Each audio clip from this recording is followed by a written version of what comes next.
ठाण्यामध्ये पहिल्यांदाच महायुतीचे बॅनर लागलेले आहेत आणि बॅनरवरती भाजप महायुती असा उल्लेख करण्यात आलाय।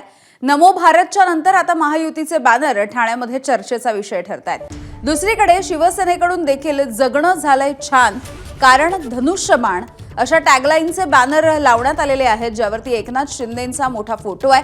विविध प्रकल्पांची माहिती शिवसेनेच्या बॅनरवरती, महायुतीच्या बॅनरवरती भाजप शिवसेना महायुती नव्हे तर भाजप महायुती असा उल्लेख या ठिकाणी करण्यात आलाय।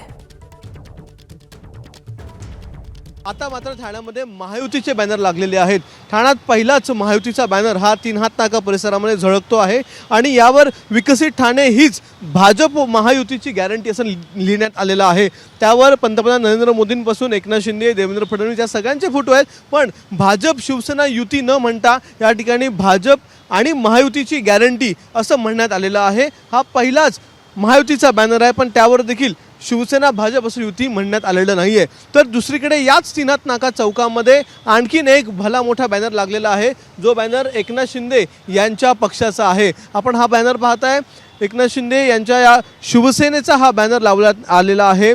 आधी भाजपने त्यांच्या पक्षाचा म्हणजे केवळ भाजपचा बॅनर लावला होता, आता शिवसेनेकडून नमो भारत नमो ठाणे नंतर या जगणं झालंय छान कारण धनुष्यबाण ही टॅगलाईन घेऊन शिवसेनेची प्रचार यात्रा सुरू झालेली आहे।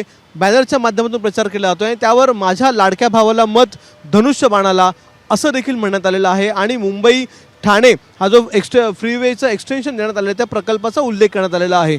तर अशा प्रकारे ठाण्यामध्ये भाजप आणि शिवसेनेचे वेगवेगळे बॅनर तर आधीपासून चर्चेत होते, पण त्यात आता नमो भारतला जगणं झालंय छान कारण धनुष्यबाण असं म्हणत शिवसेनेकडून देखील उत्तर देण्यात येते। तर महायुतीचे बॅनर देखील लावण्यात आलेले आहेत आणि पहिल्यांदाच ठाण्यामध्ये शिवसेना भाजप या महायुतीचा बॅनर आहे, मात्र त्यावर देखील भाजप महायुतीची गॅरंटी असं म्हणण्यात आल्यामुळे नवा वाद उफाळून येऊ शकतो।